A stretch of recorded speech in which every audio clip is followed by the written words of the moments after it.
Okay, a very warm welcome to everyone this evening, this afternoon, this morning, whatever your time zone. Welcome from near and from far. This is the second Mind and Life Europe Mind Matters series talk of 2023. And as many of you know, the Mind Matters series at MLE is our flagship public talk series, where we've heard from and continue to hear from some of the world's most preeminent voices in contemplative approaches to mind and life. Notably, we've heard from Roshi Joan Halifax, Bjaalan Wallace, Mathieu Ricard, Richie Davidson, William Kukin, Martine Batchelor, Mingyur Rinpoche, John Kabat-Zinn. So we're really glad to have some of those folks with us this evening as well in the audience.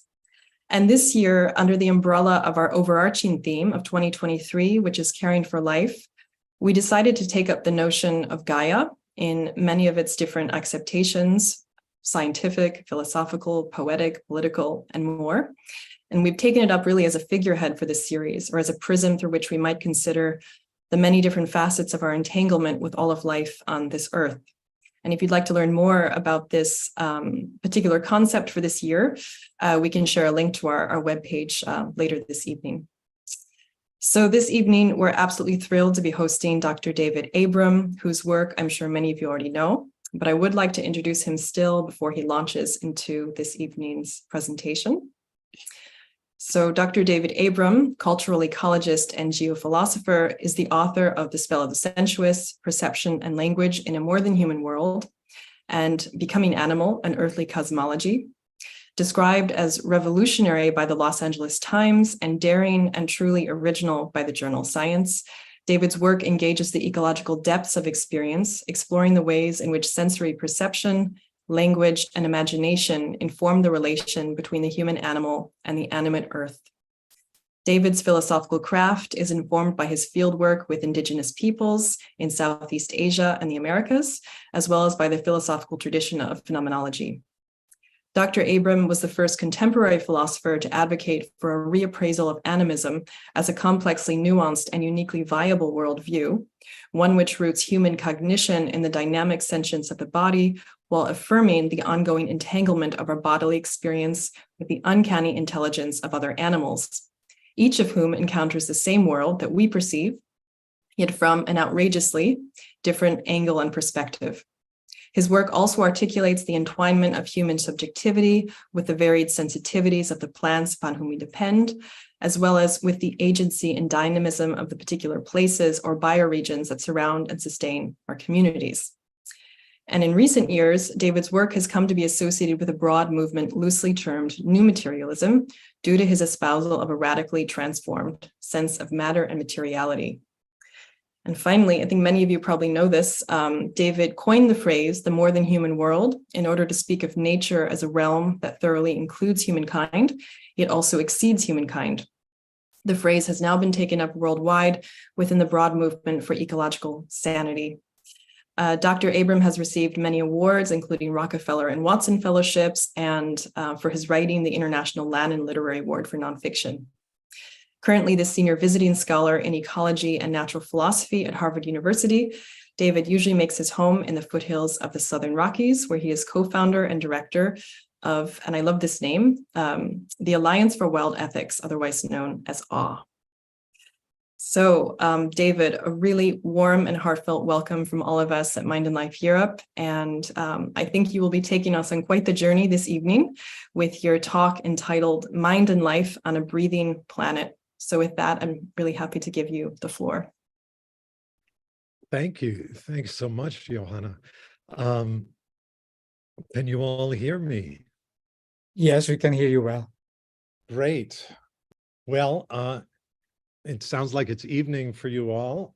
Here it's late morning, crystal blue sky in New Mexico. I'm in the upper Rio Grande Valley, looking out over the valley toward the Jemez Mountains. To the west, it's the high desert foothills of the Sangre de Cristo Mountains just behind me to the east.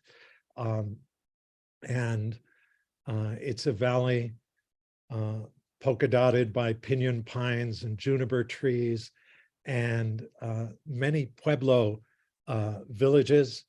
around this huge Rio Grande Valley and it's land that has been tended and loved up by the many Pueblo peoples who live here, and also stewarded by coyotes who wake us up in the middle of the night with their yip yipping, and by the ravens who squawk and soar overhead. It's a good place, and it's wonderful to see you all this morning. Thanks so much for joining me. Delightful to be invited to speak to you all. There's a lot of things I'd love to raise and speak of today. We'll see how far I get. I'd like to talk for the rest of the hour or so, and then we'll have a discussion about any or all of these things. So I'm a cultural ecologist and a geophilosopher. That is somebody who is working out the ways of thinking under the influence of the more than human earth. As an ecologist, I am known for my work in the ecology of perception, or what we could call the ecology of sensory experience, the way the activity of our animal senses, of our eyes, of our ears, of our skin, functions to bind our separate nervous systems into the encompassing ecosystem wherever we dwell. But I'm also deeply engaged with what we could call the ecology of language. That is, how what we say so profoundly influences what we see, or what we hear, or even taste of the earth around us. Because I'm convinced that there are ways of speaking that many of us inherited from the goofy civilization into which we were born and educated, ways of speaking that tend to frustrate and stifle that instinctive sensory rapport between our animal body and the animate earth around us. But I'm just as convinced that there are other ways of speaking waiting for us, other styles of discourse or ways of wielding our words that can actually encourage and enhance that spontaneous reciprocity between our animal senses and the sensuous terrain wherever we find ourselves. And I'm always looking for such ways of speaking otherwise. Here's a very simple and obvious example. We know, or we hear all the time, that we live on the earth. We say, here on earth, this is happening, or that's happening, or we were placed on earth for this reason, or for that reason. Or on the face of the earth, we hear this sort of thing is going on, or that. The main environmental radio program in the United States is called Living on Earth. But come on now, really, do we really live on the earth? Sometimes I take my students outdoors and I point up at the clouds drifting overhead. There are a few clouds lazing in the sky just outside my windows here today. Now, we know, or rather we have heard, that our planet is spinning like a dervish very rapidly around its axis, close to a couple thousand miles an hour near the equator. Here at this latitude where I am, maybe it's closer to 1,000 miles an hour, but it's still really fast, 1,000 miles an hour. So shouldn't we see those clouds just whipping off toward the horizon, like that, toward the west? But they're not. In fact, today, those clustered clouds are just sort of lollygagging up there in the blue, drifting ever so slowly toward the north, it looks like. And Why is that? I ask my students. Why don't we see all those clouds just whipping off toward the west? To which some perspicacious student will reply, well, David, that's because those clouds are accompanying the Earth as it spins. Which of course is right, because those clouds are held in place by Earth's atmosphere, by this pellucid, invisible elixir we call the air that extends up to those clouds and many, many miles beyond them overhead, which is to say, when we're looking up at those clouds, that's Earth up there. And hence, we don't live on the Earth. It seems to me we live in the Earth, down here, immersed in this fluid medium of air as thoroughly as fish are immersed in the sea. And it seems to me that this is really one of the remarkable disclosures driven home by James Lovelock's and Lynn Margulis's Gaia hypothesis, was the discovery that the atmosphere of this planet is not just a bunch of gases that are happen to be drawn down to Earth's side by the gravity of this planet, but rather that this atmosphere, this air, is percolated into existence by all of the animate life on the ground breathing together.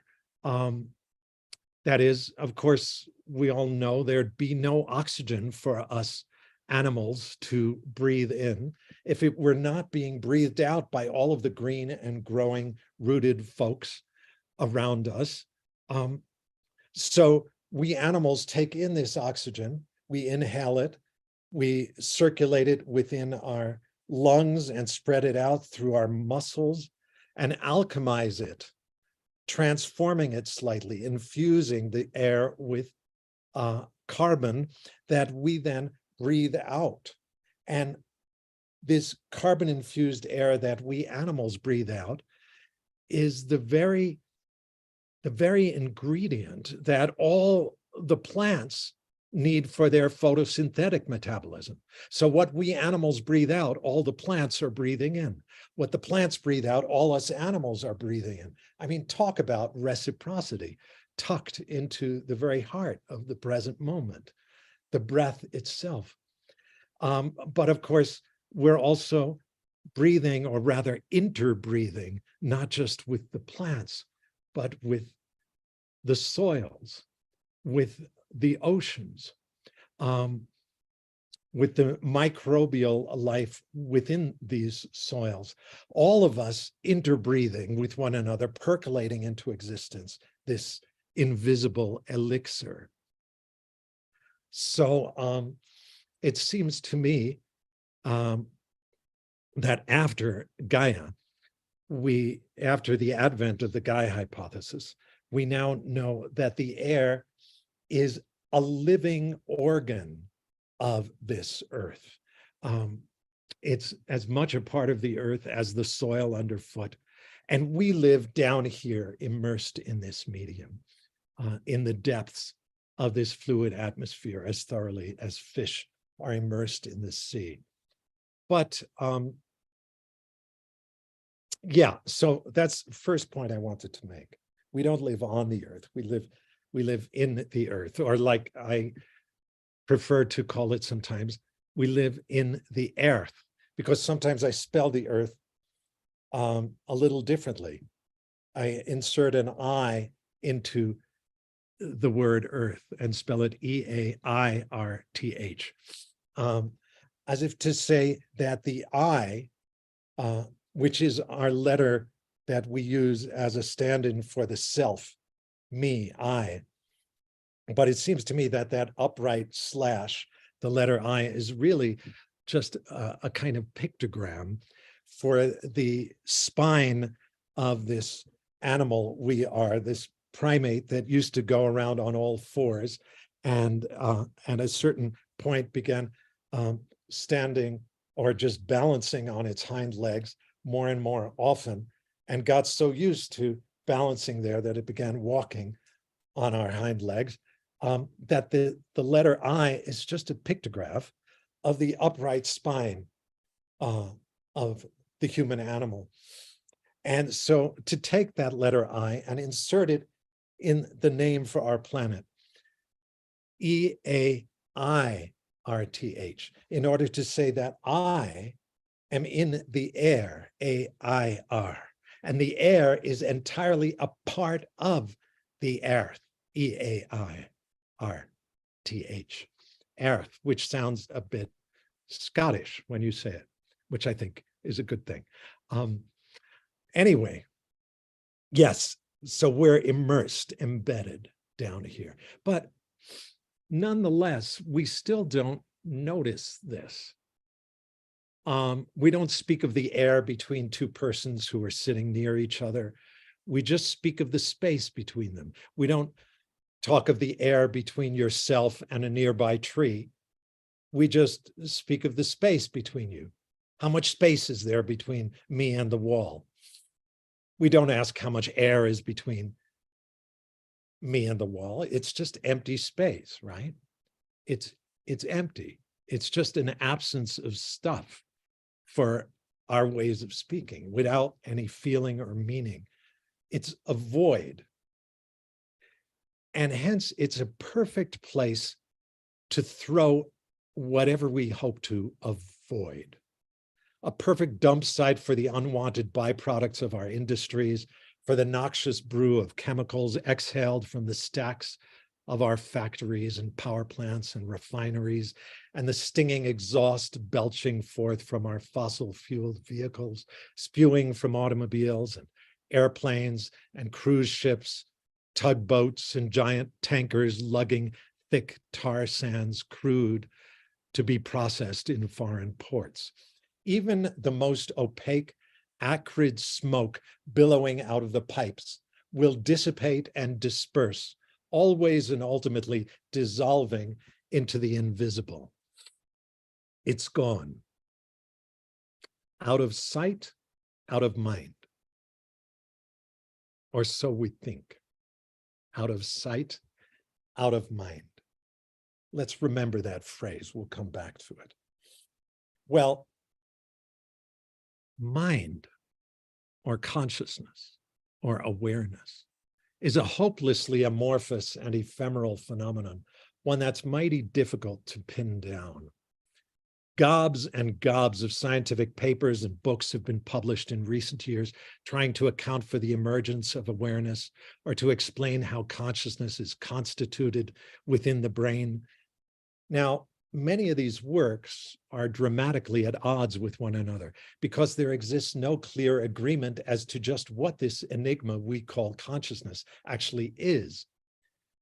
Part of the difficulty stems from the intransigence of old notions, in particular, our age-old assumption that mind is a uniquely human property, an utterly intangible substance that resides somewhere inside each of us. It's a problematic assumption, I think. Given the blithe obliviousness with which we shove other species over the brink of extinction, and our ready capacity to wreak havoc upon ecosystems utterly essential to our own flourishing, it might be that a bit of humility is in order. We may not be quite as conscious as we've thought. At this broken moment in the human story, when the continued survival not only of our kind, but of much of our world is in question, it might be that a fresh conception or image of mind is in order, an image that has a sort of wisdom built right into it. Well, curiously, our experience of awareness of this amorphous and ephemeral power has a lot in common with our felt experience of the Earth's atmosphere. Consider the air the light-filled and fluid element in which you are now immersed, with its agitations and its calms, its storms and its subsidences. Consider the unseen currents drifting between the soils and the scudding clouds overhead and circulating among us wherever we find ourselves, pouring in through the door of your house and eddying along the walls, streaming in at your nostrils and circulating within you as well. Like the quality of awareness, the fluid air constantly informs us, and yet it's exceedingly difficult to catch sight of. We glimpse the air only indirectly, as it bends the branches of a birch tree, or slants the rain, or steals a page from our fingers and sends it flapping down the street. We drink this air ceaselessly, again alchemizing it within our flesh and replenishing it with every outbreath, yet we seem unable to fully bring it to our attention. It's self-invisible. The atmosphere is that through which we see everything else.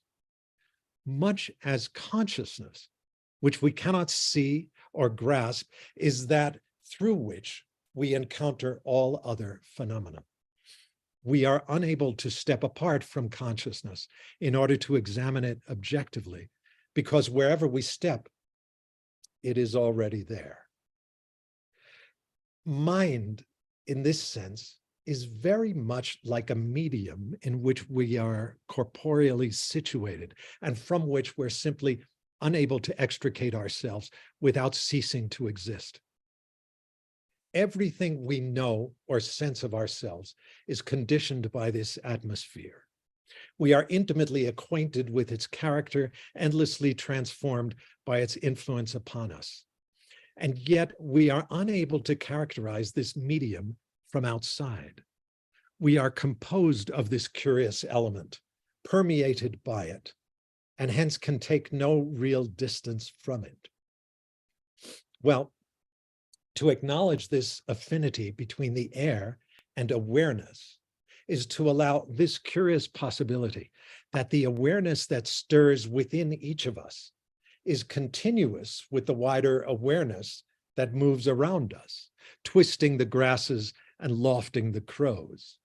Each organism partakes of this awareness from its own unique angle or situation within it, imbibing it through our nostrils or through the stomata in our leaves, altering its chemistry and quality within us before we breathe it back into the surrounding world.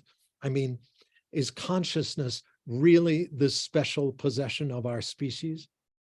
Or is it rather a property of the breathing biosphere, a quality in which we, along with the woodpeckers and the spreading weeds, all participate? Perhaps the apparent interiority that we ascribe to the mind has less to do with a separate consciousness located somewhere inside me and another entirely separate and distinct consciousness that sits inside you, and more to do with the intuition that we are both situated within it, a recognition that we are carnally immersed in an awareness that is not, properly speaking, ours, but is rather the Earth's. Among the Inuit and Yupik peoples inhabiting the circumpolar Arctic, the enigma is named Sila. There are variants in local dialects: Hila, Hla, Shla, Sla, Tla. All voice the same mystery, most commonly called Sila, the wind mind of the world, source of all breath. Sila is the elemental wonder of the air and of the winds that stir and sometimes surge within it, of storm and mist and every other kind of weather, but also awareness, consciousness. Silarjuak, that which has no creator, constant flux and change, mind at large. Silatunik, wisdom, both from Sila, the intelligence of the air, the mind of the cycling seasons and the weather, The great indweller in the air, Sila is the source of all breath, of all life, of all awareness. Awareness. Wind mind. In the early 1920s, an old Inuit Angakok or shaman named Najajnek spoke in conversation with the Danish explorer Knud Rasmussen. His words were translated by Rasmussen into Danish and then by others into English. Najajnek spoke of, quote, a power that we call Sila that cannot be explained in simple words, a great spirit sustaining the world and the weather and all life on earth, a spirit so mighty that its speech to humankind is not through common words, but through storm and snow and rainfall and the fury of the sea, all the forces of nature that men fear. But it has also another means of utterance, through sunlight and calm seas, and through small children innocently at play, understanding nothing. Children hear a soft and gentle voice, almost like that of their mother. It comes to them in a mysterious way, but so gently that they are not afraid. They only hear that some danger threatens. When times are good, Sila has nothing to say to humankind, but withdraws into its endless nothingness, where it remains as long as people do not abuse life and act with respect toward the animals that are their food. No one has ever seen Sila. Its place is a mystery, at once intimately among us and unspeakably far away. Unquote. Well, Rasmussen's written records and many more recent ethnographies make evident the importance for the Inuit of another, more intimate power, the breath soul, or Inua, that indwells each living being, providing life and awareness to humans, to animals, to plants. A person's breath soul, or Inua, however, is simply her part of the wider mind of the wind, since Sila, the sensibility in the air, subsumes all individual Inua, or breath souls, within itself. Quote, Sila is, this is a young Inuit man recorded 15 years ago. He says, Sila is the life-giving element which enfolds all the world and invests all living organisms. Sila is the word for air. Without air, there is no life. Air is in all people and all creatures. Every individual is said to have as part of his soul the life force, the life-giving spirit, which is part of the whole animating force. Silap Inua, the indweller in the wind. This is, of course, something which never dies. Air and the life-giving force go on indefinitely. And so then does the soul of a human being. When the air passes out of the body at the moment of physical death, it is simply the passing of the soul back into its original matrix, unquote. Well, this old circumpolar understanding neatly unties the modern philosophical knot, conventionally known as the mind-body problem, the puzzle of how a purely immaterial mind or consciousness interacts with or is generated by a thoroughly material body. To the Inuit, consciousness may be invisible and ineffable, but it is hardly immaterial. It's rather the sentience of the unseen, but nonetheless palpable element in which we participate with the whole of our breathing bodies. The sun-infused air is our common medium, a broad intelligence that we share with the other animals, with the plants and the forested mountains, and yet each of us engages it with the particularities of our own flesh. And since your body is different from mine in many ways, so your experience of awareness, your interface with the common medium, is necessarily richly different from mine. The still more contrasting experience of a praying mantis, or a pileated woodpecker, or of a field of wild lupins, for that matter, are as curiously different from our experience as their bodies are different from ours. Each being's awareness is unique, to be sure, yet this is not because an autonomous mind is held inside its particular body or brain.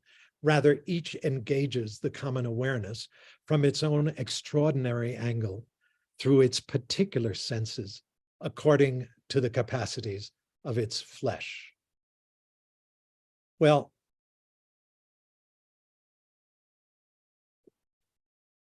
such an elegant conception, if taken seriously, strange as it is, but if taken seriously, opens a range of previously unsuspected insights into the contemporary climate predicament.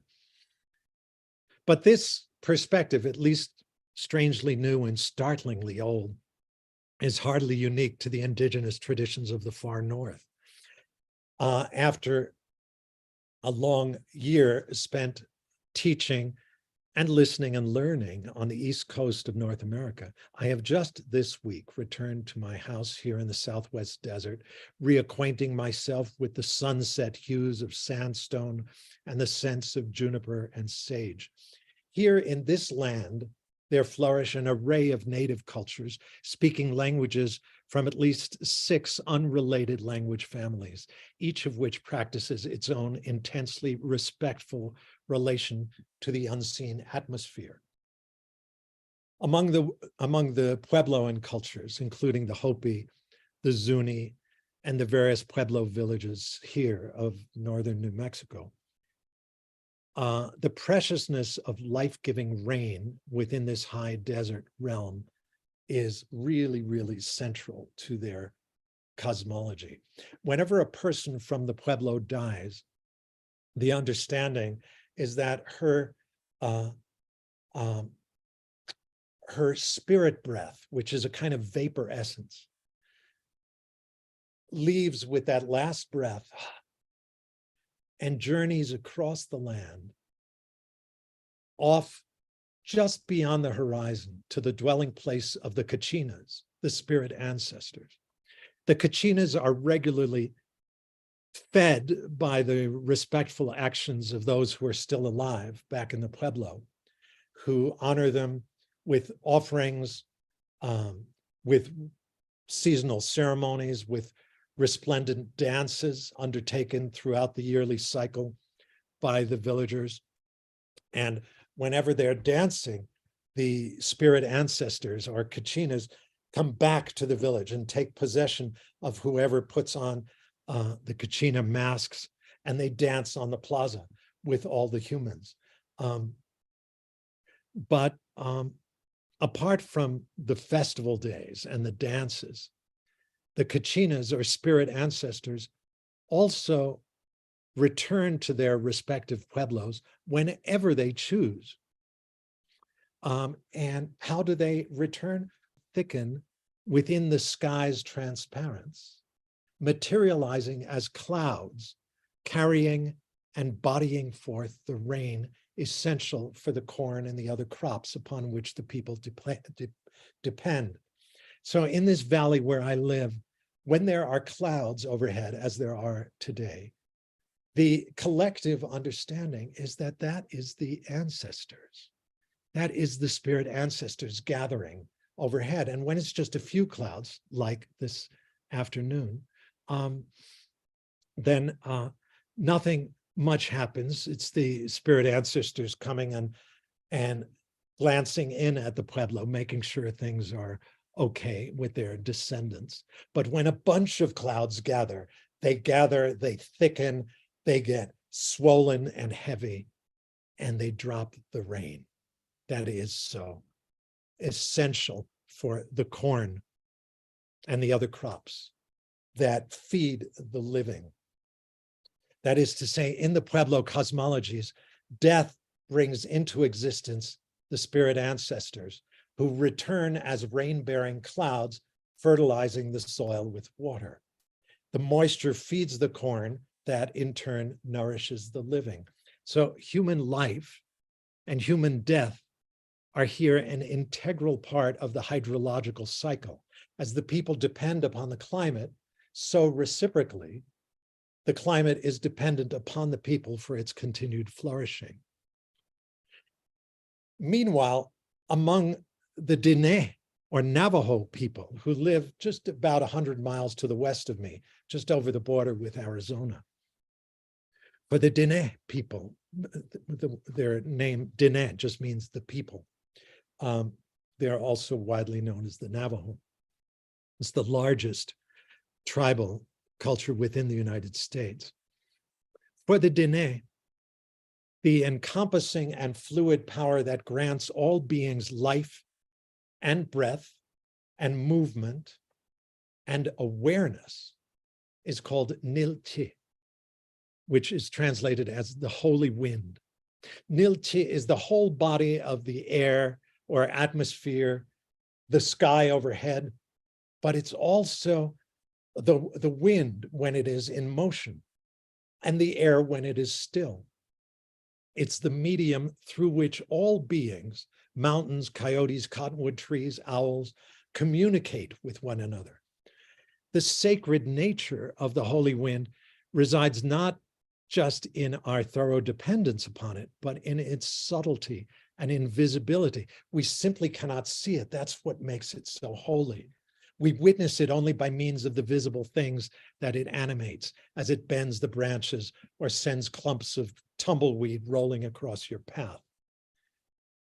Well, within this rich cosmology of the Navajo, the different qualities of the various gusts and gales and whirlwinds, cross currents, blasts and breezes that roll across the desert are recognized in the diverse names by which they're invoked.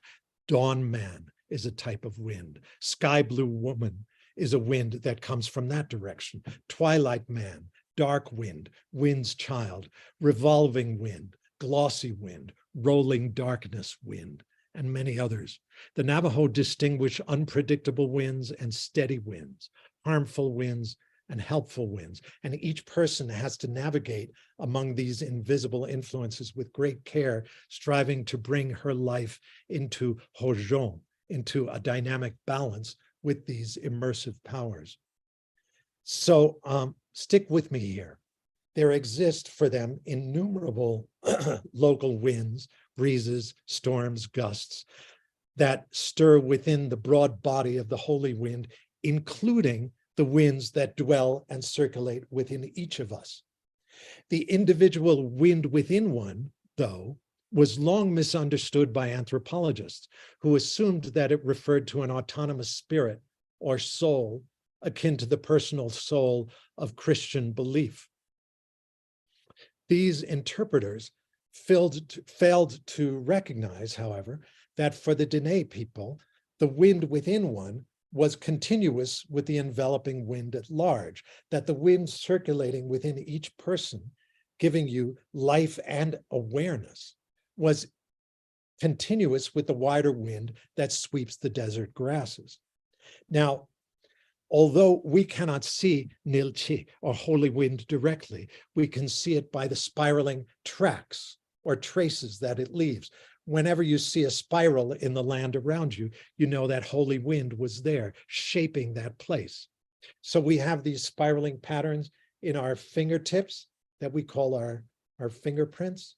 And that's how we know that 10 little winds entered into our fingers, our fingertips when we were born. And we also have spiraling patterns in the tips of our toes. And that's how we know that 10 little winds entered into our toe tips when we were born.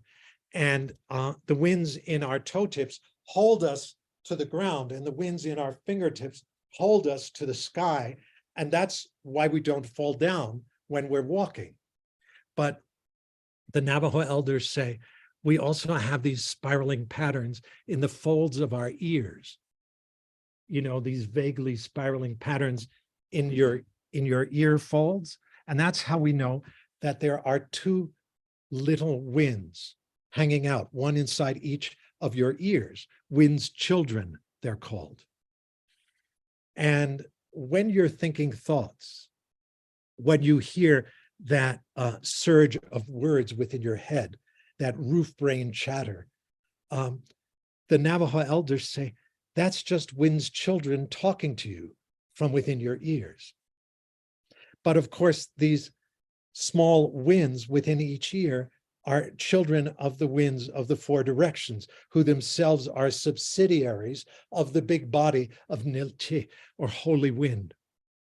That is to say, for the Navajo, our thoughts are being thunk not by us, but by the wind. Yes, the thoughts we hear churning within our heads are spoken by these little whirlwinds or eddies within the vast transparence of the fluid wind mind of the world. Now, okay, this notion of mind as wind can seem very strange to us until we notice the evidence in our words. In all of the languages that we use today, words, for instance, in English, like the word spirit, which has the same origin as the word respiration in the Latin word spiritus, which originally means a breath or a gust of wind, or the word psyche, from which we get psychology and psychiatry. Psyche, where's that from? That old Greek term. The verb was psyche, psychein, which meant to breathe or to blow like the wind. And the noun, a psyche or a psyche, meant a breath or a gust of wind. Or the Greek word for the soul, anima, from which we get animal, an ensouled being, or unanimous, being of one mind, one soul with the world or with one another. Anima, where's that from? An older Greek term, anemos, which meant wind. Even such a scientifically respectable word as atmosphere. Where's that from? Well, some of you likely know it's cognate with the Sanskrit Atman, which means the soul. But they're both from an older root, which meant the soul, which is the air which is the soul. In fact, if we take the words for spirit or soul or mind in any contemporary language and trace those words back to their oral origins, we'll discover at least one of those words in its oral origins was naming the air or the wind or the breath as the very body of that mystery we call mind. Now, why trace these words back to their oral origins? Because, friends, for oral cultures, that is, for pretty much every traditionally indigenous culture of this earth, traditionally oral or non-writing cultures, cultures that developed and flourished without a formal system of writing, language in an oral culture is primarily it's not something you can look at on the page of a book or on the page of a manuscript or on the screen of a computer. Language is what I'm doing now. It's speech, it's speaking. And speaking for oral peoples the world over is nothing other than shaped breath. It's shaped breath. And have you folks ever noticed that we only speak by imbibing some of this invisible stuff, sucking it in, and then we breathe it out. And as we breathe out, we shape it with our lips and our teeth and our palate, and we sound it into the world. But we never speak on the in-breath, or very rarely. We only speak on the out-breath. If we tried to speak on the in-breath, well, it doesn't sound good. It's really hard to speak on the in-breath. We speak only on the out-breath. And so for oral tradition peoples, it's quite obvious that it is the air that is carrying my words to your ears or your words to my ears. That is the air, this invisible medium is the implicit intermediary in every bit of communication between us. It is the very place of the spirits. It's where all our ancestors' voices still linger once our grandparents have passed on. The air it's like the holy of holies for a traditionally indigenous oral culture. But anyway, so our word psyche, like our word spirit, originally meant the breath or the wind. So that on this conception, this is the psyche. It's not something inside us, but rather something we are inside of. Or for the Navajo elders, they would say, yeah, notice, you guys are right to think that the mind is an interior property, that there's something inward or interior about it, but not because it's inside us, but because we are inside it, along with all the trees and the crows and the mountains and those clouds. It seems to me, folks, that this is in many ways the biggest difference between traditionally oral indigenous cultures and the literate alphabetized culture that many of us now inhabit. The difference, which I've not seen others really write of or speak of, but the biggest difference, it seems to me, is that all the fluid creativity that we associate with the mind and tend to think of as residing inside each of our heads, such that I have a little mind inside me and you have a little mind inside you, and we get to argue about whether that squirrel has a little mind inside its skull. All of that lucid creativity and imaginative richness that we think of as inside our heads is for traditionally oral peoples felt to be out here. And we are all bodily immersed within a mind that is not ours, but is rather the earth's. Because the psyche is nothing other than this fluid medium of air infused with sunlight and electricity, this atmosphere of this planet.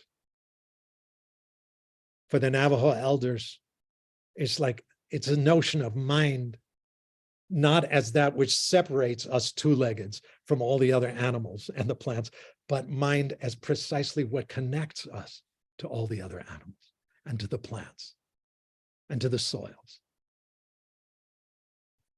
Well, let's see. Let me try and cash this out a tiny bit.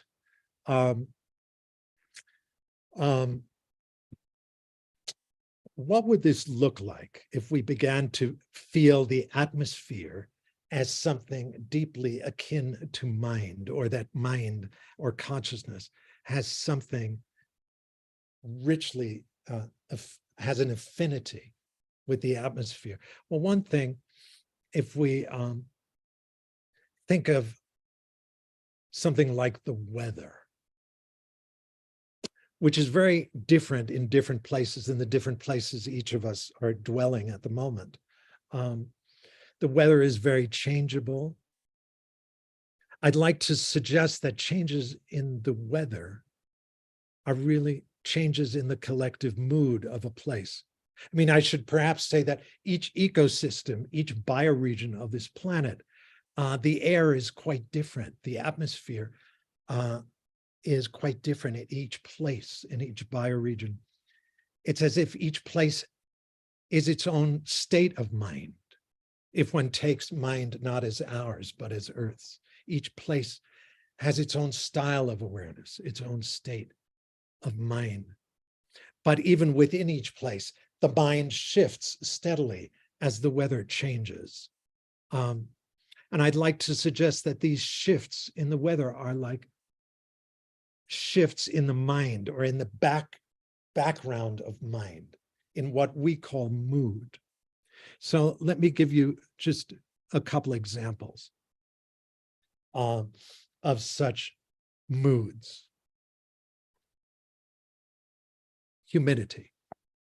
During the summer near the coast, you sometimes wake to a day that seems like any other, although as you go through the motions of dressing and preparing breakfast, you might notice that your thoughts are lagging behind, as though they have yet to fully separate themselves from the state of sleep. A slowness attends all of one's cogitations. The newspaper today seems written with less zip, reporting the same old thing with the same stale phrases. And when you put it aside, you wonder if a minute's rest on the couch would be in order before tackling the day's work. The immediate tasks to be accomplished are, after all, somewhat vague and unfocused. It's hard to remember just what they are. Only upon stepping outside and surveying the world from one's stoop does the material cause of this mental lethargy become apparent, because the leafy trees, the electric wires, and the other houses are all bathed in a humid atmosphere that renders their outlines fuzzy and imprecise, while the mountains that usually rise from the far edge of town have dissolved or are wholly shrouded somehow in the moisture-thick air. There's no cloud to be seen in the washed-out sky, only the too big sun hovering in the east, sweating like a spent tennis ball mouthed by too many dogs. Its dull heat presses in from every direction. Lucidity.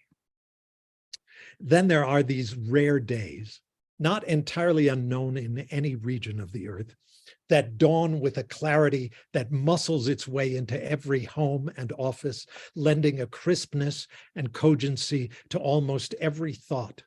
One feels uncommonly good on such days, and others do too. Deliberations move forward with unaccustomed ease. Ambiguities resolve themselves or render themselves more explicit, the choices more defined and clear-cut. There's a delicious radiance that seems to come from the things themselves, from even the tables and the plush rug.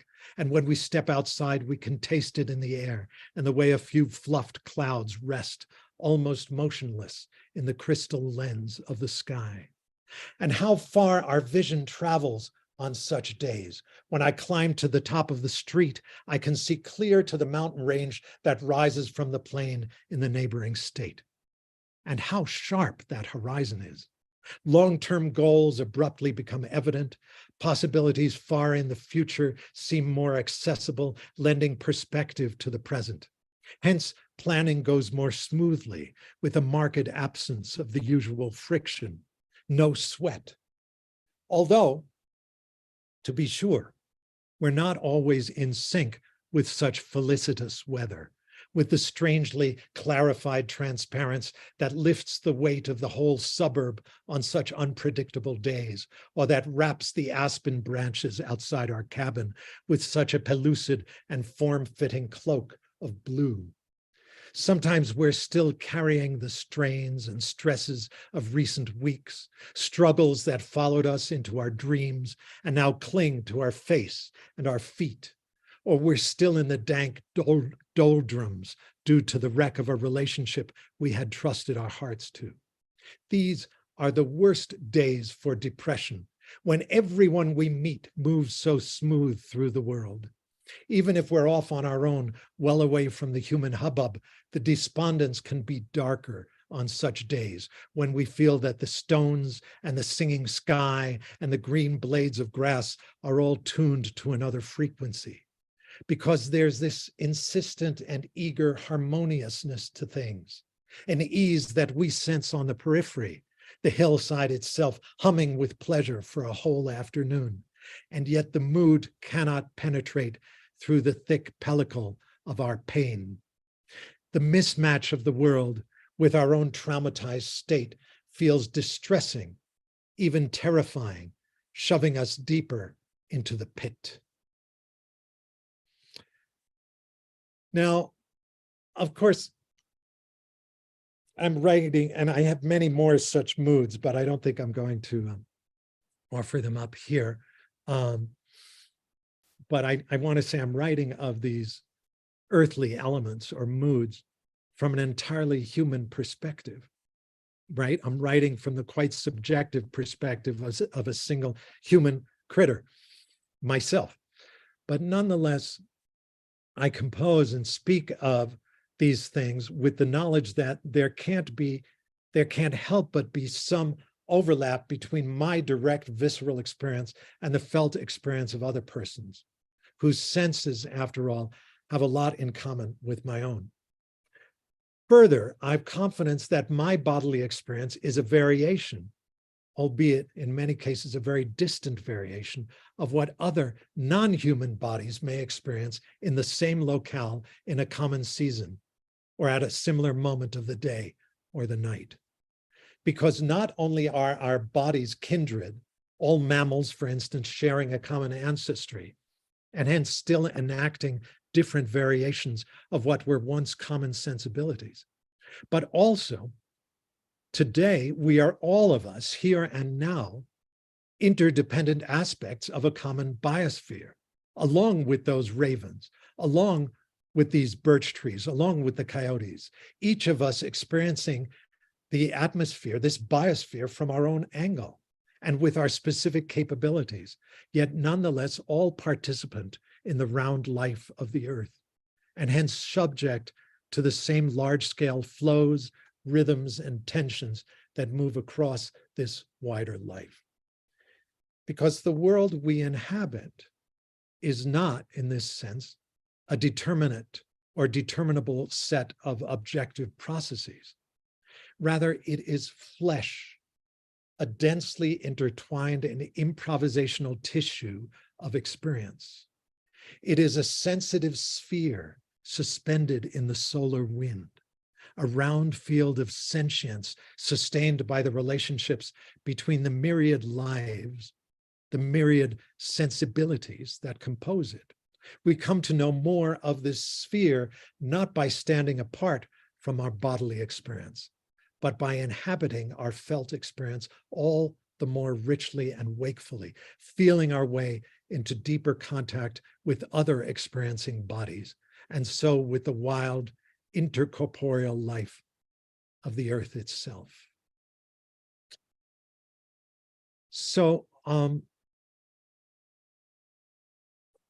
finally, and setting aside other descriptions of, for instance, snowfall or thunderstorm or rain as moods that come over not just the sky, but affect every animal and plant living within that atmosphere, within the local terrain, when the thunderstorm comes over, and it affects the mood and the mind of every being in the land, although it affects each of us differently. When the snow is beginning to drift down, or when we're in the thick of a rainfall or a fog, that these really affect the mind hugely, because they happen within the mind. But setting those aside, I want to just bring up one last thread, which is to just come back to my own tribal tradition. So I don't sound like somebody who's just invoking other indigenous traditions from this part of the world or from the far, far north. But I want to speak from my own tribal tradition, which is the Jewish tradition, where we also have a word that names the spirit and the wind inseparably as one thing. The word is ruach, which is a very, very sacred term within the Hebrew tradition. It's there in the very first words of the Hebrew Bible. The world was without form and void, and a wind of God moved over the waters. A ruach of God moved over the waters. Ruach is sometimes translated as rushing spirit. It is so sacred, the ruach, within the Jewish tradition, because it is felt to be the immanent presence of the divine, the very presence of God within the body's world, within this earthly, immanent material world, the rushing spirit or breath. It's not the most sacred word within our tradition. That would be the four-letter name of God, or the tetragrammaton, as the Greeks called it, the four-letter name. 4 letters. The Hebrew letters are Yud, He, Vav, He. Or in English, we would say YHWH. And we've all heard this pronounced out in the world as Yahweh, but this is quite illegitimate. And I would say wrong, because we don't really know how it's pronounced. This 4-letter name, the most sacred name of the divine in the Western tradition, is not to be spoken, except in the most unusual occasions, when it's really needed, when one really needs to invoke the great mysterious. And so it's hardly spoken at all within our tradition, which is to say it's so sacred, it's so secret that, well, we seem to have forgotten how to speak it. Forgotten, why? Well, because there's no vowels written in the name. It's just consonants, YHWH.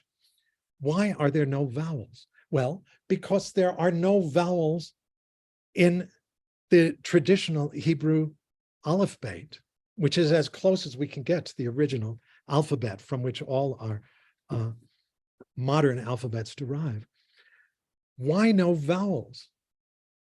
It's a very curious thing. Because the vowels, you see, are the breath sounds, but the consonants are the shapes we give to the breath. The b, k, d, and w. But the vowels are the sounds made by the unimpeded breath as it moves through the mouth. Ah, e, a, o, u. As breath, the vowels are inseparable from the ruach, from the very presence of the divine in the body's world. The ruach, the rushing spirit, is what makes it so holy and sacred, is that it is invisible. You cannot see it. And so you cannot make a visible representation of the invisible breath. And so we did not write down the vowels. We only wrote the consonants.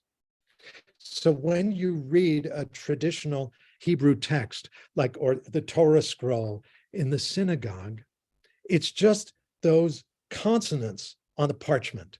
And you have to breathe, lend your breath to those bones on the parchment to make them come alive and begin to speak. And the way that you sing up those consonants will be different each time you come to the text.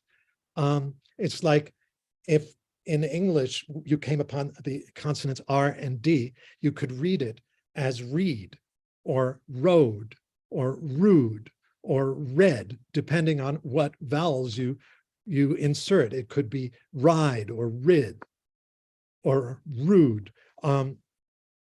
road. Yes, so the meaning of the text will shift each time that you breathe into it differently. This is why in our tradition, we say that, the Torah has something unique to say in every generation, and we have to wrestle with it to figure out what it's trying to say today. It's also why Jewish culture is a culture of argument. If you go to a Sabbath meal, you sit around the table and you all argue together because the text it's not clear what it says. You have to lend your breath to those bones to let them speak, and each person will sing up the text in a unique way. Anyway, if we then look back at this most holy name in our tradition, the YHWH, and you meditate upon those letters like a good Kabbalist for a week, for many weeks, for months, it will suddenly dawn on you that there is something unique about these consonants. that they are the most breath-like consonants in any alphabet. It's YHWH, so it's basically y, h, w, and then the h repeats itself. And if you meditate on that, like a good Kabbalist, for another year and 3 days, it may suddenly hit you like a fist out of the blue, that of course there is a great magic to the pronunciation of this name, something most powerful and unusual, that the name of the divine, this most holy name in the Western tradition, rightly spoken, probably sounds something like this. Yeah.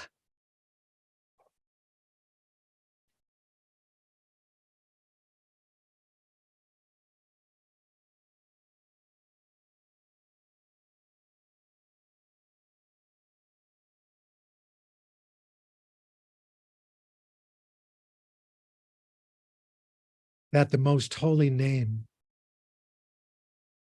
of the divine in our Western traditions is the name we all speak whenever we're conscious of our breathing.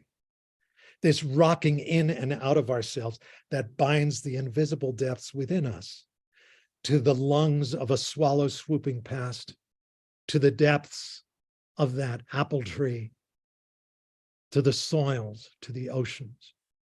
We are of one spirit with the land, one mind with the earth itself. And so finally, I want to just offer in this question, which actually informs everything I've been saying. What is climate change, if not a simple consequence of forgetting the sacredness of the invisible medium in which we're immersed? The oncoming storms of climate change, the never before seen winds tossing down power lines and ripping out trees by their roots, the thudding torrents of rain in some regions, and the unbroken heat cracking the soil in other regions. They're all a consequence of our long forgetfulness, of our forgetting the invisible, taken for granted what we could not see.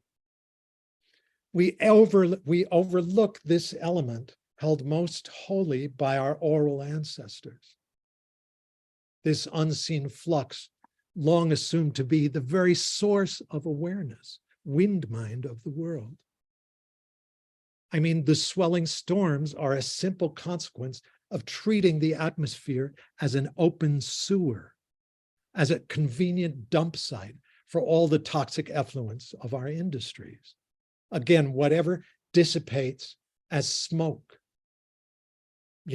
pouring out from the smokestacks or from the exhaust pipes of our automobiles, whatever dissolves as smoke and disappears and dissipates into the invisible, we thought out of sight, out of mind. But for our indigenous brothers and sisters and for our oral ancestors, that which dissipates and dissolves into the invisible is by that very gesture entering into the mind, the collective wind mind of the world, from whence we all drink steadily to fire our neurons and our muscles.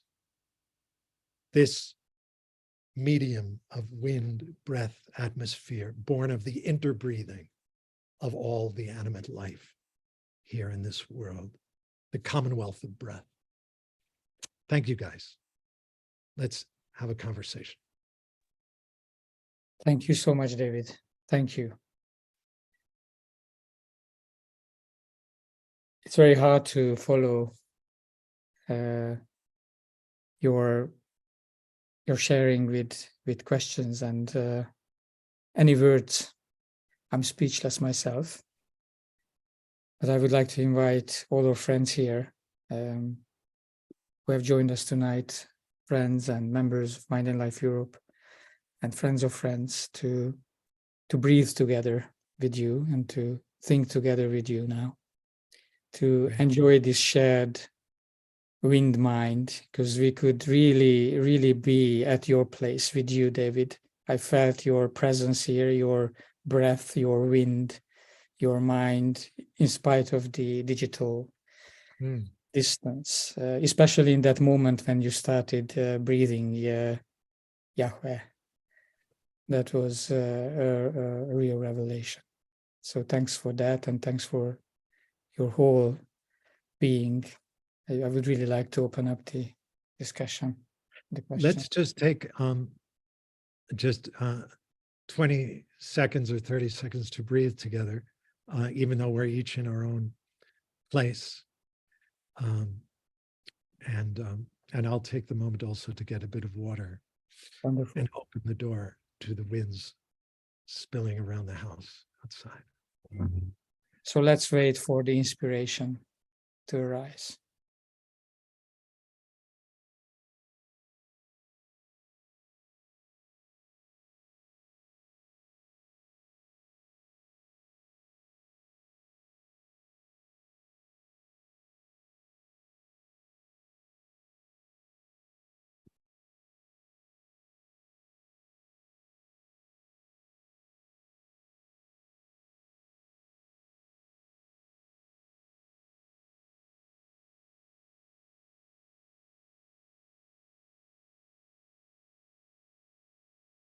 So I thank you all for hanging with me for a fairly long rap that went in many different directions.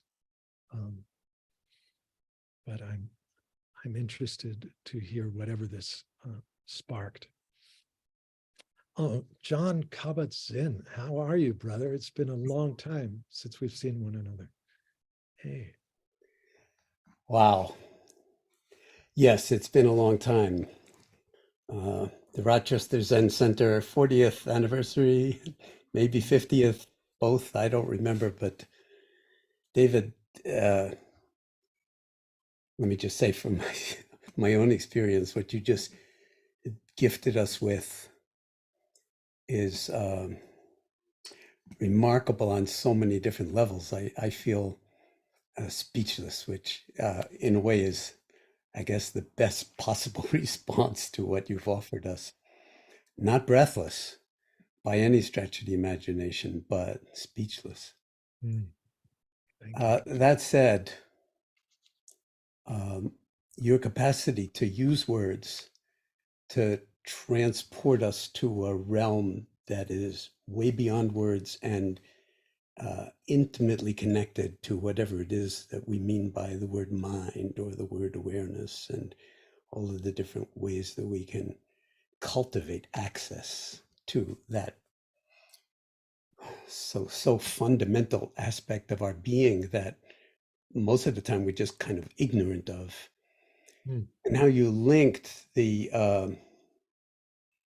native traditions from thousands of years ago that are still so vibrant on the earth, but we are, except for yourself and the students of this kind of anthropological, or whatever you want to call it, way with a capital W, I feel so colossally ignorant and at the same time blessed by the offering of this. And then that you brought it around to your own Jewish tradition and an explication that being Jewish myself, but like not very traditional in that sense, I've never heard anyone make the connections that you just made to Ruah and, you know, Yahweh and breath, and then the interconnected universes of air and earth and wind and body and heart and mind. So it's like, and then, you know, in no time to basically at the end related to the most fundamental aspects of what we're doing to the world through our ignorance, through our ignoring of everything that you're pointing to, that all sacred traditions understood as like our mother, father, and life-giving source. This is like,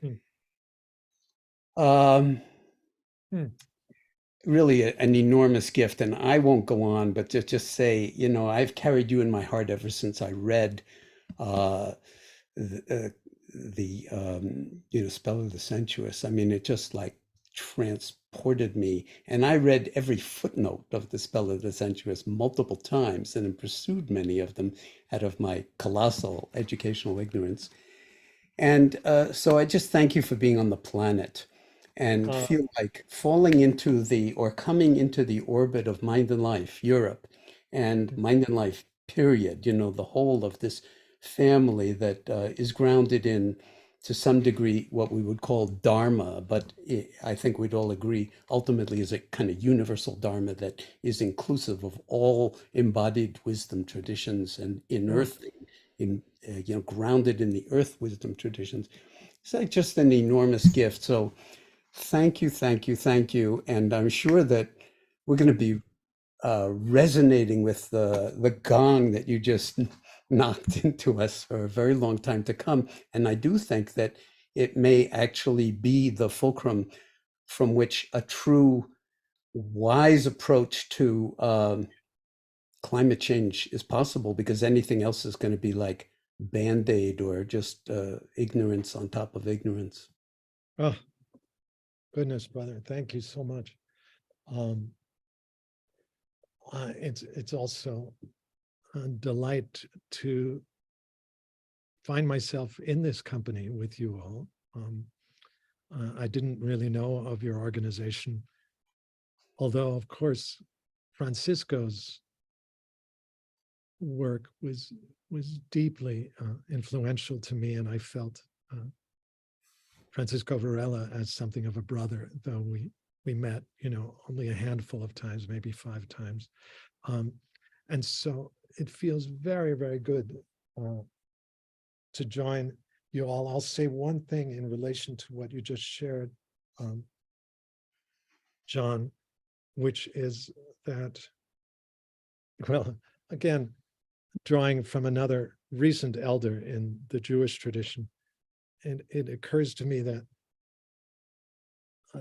what I'm suggesting about climate change is that it's deeply akin to what Sigmund Freud spoke of as the return of the repressed.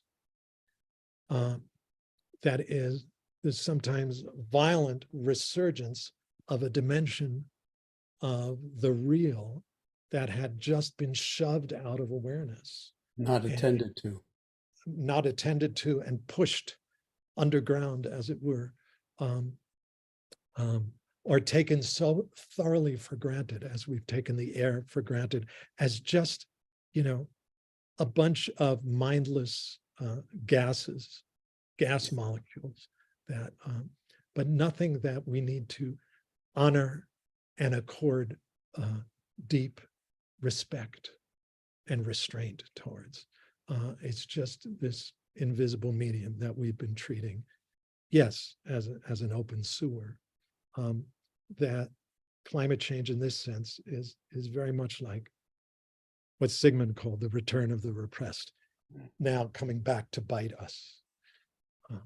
Yeah. And it's also, just to complete that or to engage on that level, it's also the opportunity, dare I say, of a lifetime or of all life on the planet. In some sense, it's the wake-up call that we need to discover whether it's possible for this little experiment on this completely obscure planet and the completely obscure, domain of the galaxy is going to make it at all in any way that we would recognize as in alignment with compassion, with respect, with honoring our interconnectedness and the mystery of our being. And so your contribution in this way, I mean, and in fact, interfacing with, Francisco's legacy and this, community is, I see it as a kind of potential Archimedes fulcrum, and, has an enormous potential to, in no time, which we're running out of, actually move things in a direction of waking up. And may that be so. But just thank you for your contributions to making it potentially more of a catalytic possibility. Thanks so you. much, John. Thanks so much. I hope our paths cross at some point. I hope somebody sends me your email so that I can communicate Yeah, with you. I can put Thank you. you. Thank you. Please, Okay. great. Thanks, brother. Thanks Yeah, so may it be so. May it be so. Yeah. Other thoughts? Yes, I'm turning Okay. to Joshua now. Sorry, Joshua Kaufman, and then some questions in the chat. Thanks. And Annie and Bruce and Barbara. So we are coming to you all. Thanks, Gabor. I'm here Please. because of you. Can you hear me all? Yes, I can hear you. We can hear you well. I'm here because of you, Gabor. Thank you very much. Appreciate it. And great to see many friends here. David, beautiful, beautiful talk. And I'll take it to the end. You know, you said that climate change is a consequence of forgetting the invisible. And it makes me think of a phrase that I often hear from ecologists and anthropologists, which is that the relationship to the other or the relationship to the unknown is the most poignant definition of any given culture. And here you are leading the way for us to be able to understand what kind of leadership we can take in our own culture to redefine the relationship to the other, to redefine the relationship to the unknown. Like you said, there are other ways of speaking that are waiting for us. I, David, that's you, am always looking for ways of speaking otherwise, which is my current favorite word, the wisdom that exists in the otherwise. Yes. So you spoke for this other, the ubiquitous and holy wind. And what makes the wind holy, as you pointed out, and for anybody who's been on a windy autumn street and seen the detritus of the leaves create these vortices, Yes. only that which has matter inside of it that animates it for our eyes, despite the fact that it has spores and yeast and bacteria constantly flowing around that grows our bread and beyond. Yes. What can we put up into the unknown? What is this material that we can cast into the unknown, into the ubiquitous, holy otherwise, that then renders it visible such that we realize that we are not on the earth, but that we are of the earth? And the reason I ask that is that breath in and of itself, despite the fact, as you point out, that we have these two great living kingdoms that are volleying this gift of oxygen and carbon dioxide, this is our last great ancestor, our common ancestor, is this atmosphere being passed between these kingdoms. Like, despite that breath and how it's invoked in meditation retreats, it's just not getting the point across. And it feels like what you're saying is that there's something else that we might need to do to fill in the gaps by creating the matter that renders the invisible visible, not necessarily that the unknown becomes known, but at least the vastness and the beauty and the mystery of it becomes unknown, which then can lead to the sense of awe. Kind of a question, kind of a comment. Really grateful for you. Thank you so much for a decade of influence on me. I'll leave it there. Wow, Joshua, what a beautifully articulated query. Thank you. I think I want to say that from my, goofy perspective, it needn't be, and I hope would not be a matter of making the invisible visible. But as you also intimated, just waking us up to the power and mystery that envelops us, of the invisible itself, in its invisibility. It's not a matter of making the unknown known, although some who've been informed by psychoanalysis or Jungian analytic psychology, some folks have taken that to, so our work is really to render the unconscious conscious. I don't think in that way. I think what's, that's an impossible aim, for one thing. but it's also not very humble. How much more important to just open our deep honor and respect and attunement to the unknown depths within ourselves and all around us, to our unconscious or full bodily life, but not try to extend the light of consciousness unto every nook and cranny of the mysterious, but rather to begin to remember again the presence of the mystery, of the mysterious. So in my work, it often happens that people say, "Oh, Abram, you're so reductive, bringing everything down to the material plane." But of course, I'm trying rather to expand and enliven and richly open our sense of matter and materiality, and to expand our sense of the sensuous and the earthly. But folks say, yeah, but you're leaving out the other world, the invisible, the hidden, the world beyond. And it does strike me often that we have a very peculiar sense, and have for several centuries, of the invisible world, that so many people who I find myself in conversation with think of this world, this earthly field, these mountains, these clouds, as the visible. And then there's the invisible, which is somewhere else, which is outside the visible entirely. It has a rich Platonic legacy, this sense that there is a dimension that is not just invisible, but utterly intangible, hidden beyond the fixed stars. I want to say to these sisters and to these brothers, look, friends, the invisible is just like the word itself says. The invisible is in the visible. It is right here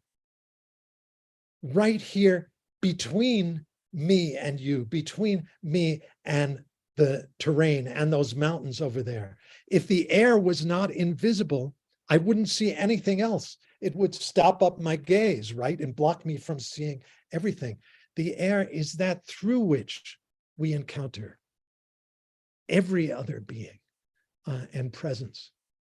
And so I think, in some ways, what I'm trying to work out is a deeply immanent sense of the sacred and of the holy that notices, given what is happening to so many ecosystems fraying and falling apart, to so many other species, so many other shapes of sensitivity and sentience being shoved to the brink of extinction and then kicked over that brink into oblivion, that we seem to have a massive blind spot in our culture, in our religious traditions, in our philosophic traditions, in even our scientific traditions, that there's something we've not been noticing or seeing or feeling or sensing clearly. And in relation to the palpable, sensuous, earthly, bodily terrain that we share with all the other bodies around, the other animals, the plants, mountains and rivers. So to open up that sense, I also want to just link back to what you spoke of, Joshua, as the importance of the other and otherness. And to say, since it's a thread that keeps popping up here, that's also a deep thread within the Jewish tradition. Many of you know the work of Martin Buber and his beautiful, beautiful book, I and Thou. which asserts that it suggests the primacy of the thou, the primacy of our relationship to the other, to the mysterious other, to the fact that any other, another person, a plant, a stone, is inherently, infinitely mysterious to me. But even that I myself am other to myself. I have these depths within me that are so strange and other. So again, that sense of the primacy of the thou, of the other, or the great Jewish ethical philosopher, Emmanuel Levinas, who spoke of alterity and the primary value given to alterity, his way of speaking of the other and otherness. So it's a deep strain within the Jewish tradition that doesn't so readily speak of merging with a kind of homogeneous oneness in the world, but rather feels oneself in one's individuality, always in relation to what is not oneself, or to what is one's other parts of one's larger self, but that are strange, that are other. That spider weaving its web between the branches is so weirdly different from me and from my angle upon the world. It experiences the world through its own set of senses from an entirely different angle and scale, and yet it's the same world we each experience. So the importance of always negotiating one's respectful relation to otherness all the time is very real to me. Thanks, Joshua, and thanks, David, for referencing Buber and Levinas, great heroes for us as well. We often come back to Levinas' work or discussions. Fantastic. How Annie, yeah. Yes. Annie, Yes. yes, it's your turn. Okay. I will express what I experienced. First, it was as a secular Westerner who was very in love with poetry. It was an incredible moment of poetry, a great poet expressing itself live. This is so incredible as such, you know. So that's one. Second, you know, my Tibetan Buddhist hat, I know it was an initiation because I have received many initiations. More exactly, I attended initiations, nothing happened. And just twice, you know, something happened.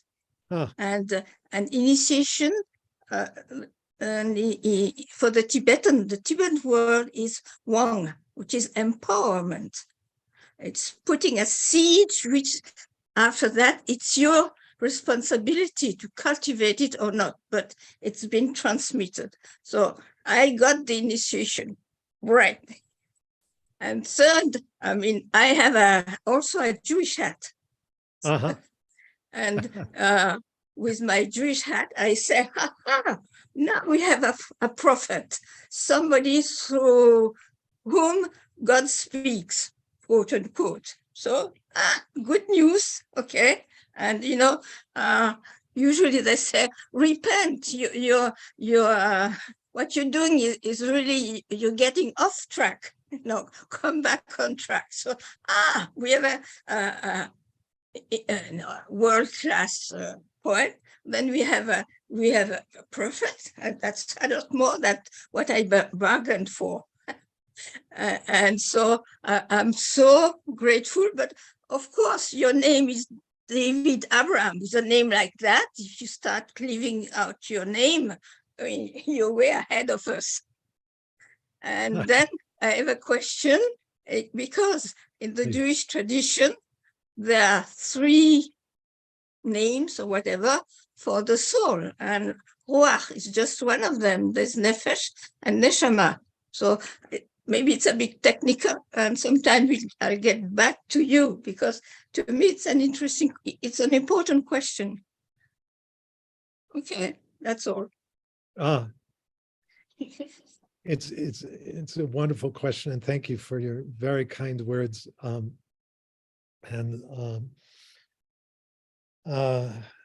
Which just sends me into a stance of very simple plainness and humility.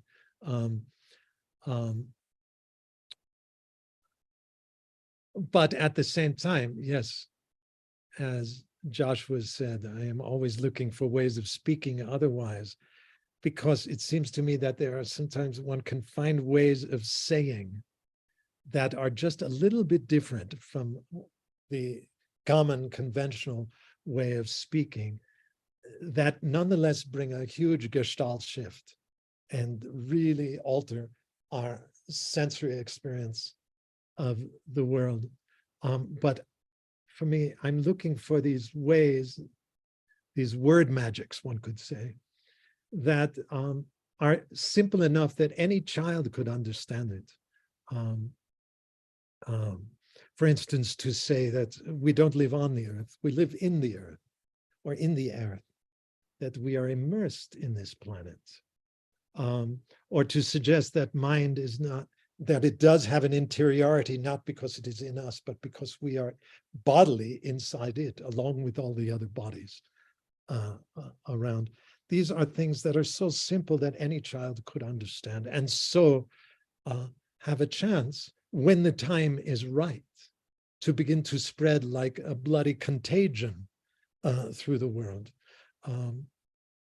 I am always looking for such things that are, as you say, Ayani, like seeds, that once you hear them, you cannot unhear them, but they begin to sprout within you and open and rearrange one's own ways of feeling and thinking and saying. The question you ask about nefesh, neshama, ruach, I don't dare try to answer just now. Clearly, it was and has been a question that rode within me enough at some time that I really gave myself to parsing out the felt differences between these, but became quite convinced that for what I am speaking of, ruach was the rushing spirit, was the word I wanted to use.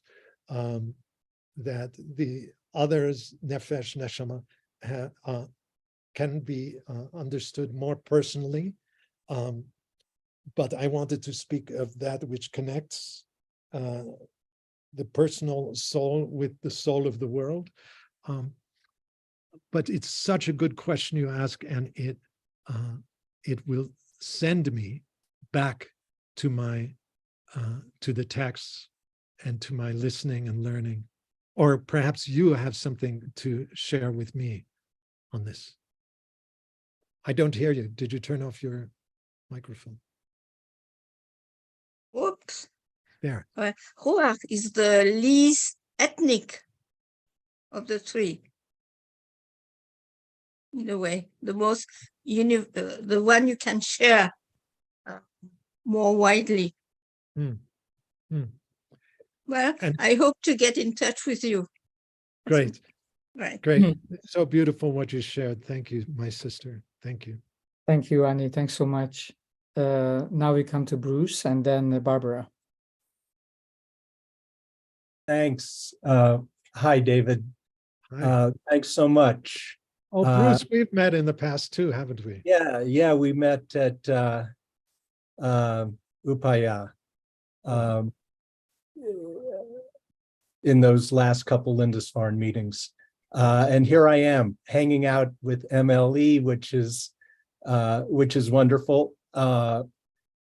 Bringing it back to Gaia just for a second, I've been used to just kind of articulating the idea, one of your ideas, just by saying we live in Gaia, which is sort of gets us sort of beyond the imagery of saying, because you think of in the earth, you think, oh, well, I'm down somewhere inside the, the earth. It's like down in some cave somewhere. But Lovelock, in one of his more poetic moments, said something basically, this is a paraphrase, but he said, we live in the breath and bones of our ancestors. Yes. And of course, by our ancestors, he meant all past life since life began. Yeah. And since Gaia got life together not long after, cosmologically speaking. So I really love Earth. I'm going to grab Earth and run with that, because it's just as a kind of iconic sign. It models the embeddedness that we're talking about of the eye within the air, within the earth. But and it also gives just this it does away with that problem you were intimating, that saying we live in the earth perhaps suggests to people, at least at first, that they live buried underground. If one speaks of earth, the word itself opens. It airs it out. Yeah. Please keep going. I've been really, I just want to bring up a work that I've been hugely wrapped up in. And I'm curious if you know it. I taught it to my graduate seminar that just ended. It's called The Falling Sky, Words of a Yanomami Shaman. Are you familiar with this? Davi Kopanawa. But I haven't read it. I haven't read it yet. Well, as I was reading it, I thought it reminded me of your work, and for any number of reasons, but specifically because Davi Kopanawa was raised in an oral culture, which is the Yanomami that were only kind of contacted. They live in the in the Amazon at the border of Brazil and Venezuela, if I remember correctly. So their exposure to literate settler culture is fairly recent, so that Kopanawa was raised in an oral culture, and then the missionaries came and he acquired literacy, but then he went back and confirmed his vocation as a shaman. And so one of the things that he brings out is, so he's incredibly on both sides of the oral written division anthropologically altogether. And so he testifies to the difference between orality and literacy in this. And so we learned from his shamanistic experience about the spirits that inhabit his world in the Amazonian forest, which are the Zepiri. And the falling sky is basically their prophecy that we're pulling the sky down upon ourselves and uprooting the roots of the sky with all of, that's their vision of climate change, the way that they see the climate crisis from within their own cosmology. But one reason why the weather's getting so bad is that the Zepiri are pissed off because people are ignoring them. The spirits have been abandoned, ignored, and they're angry at being, and so they're lashing out.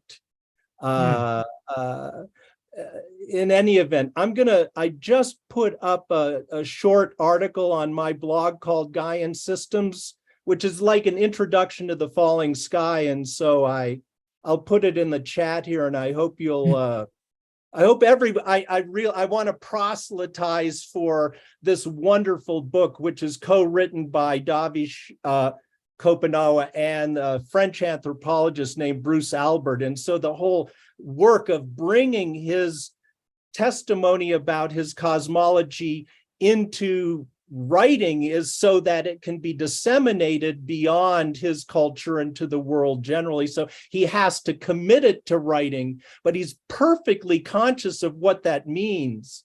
And so let me just throw that out and leave it there. But I know you've meditated on this issue at great length, and I need to go back and dive back into what you've been saying about this issue. Yeah, So, thank you so much, Bruce. I was alerted to this myself a couple months back, reading a new book called The Nutmeg's Curse. That was also on my syllabus. By Amitav Ghosh. Yeah, that's a And wonderful book. reading through it, and then abruptly came upon him.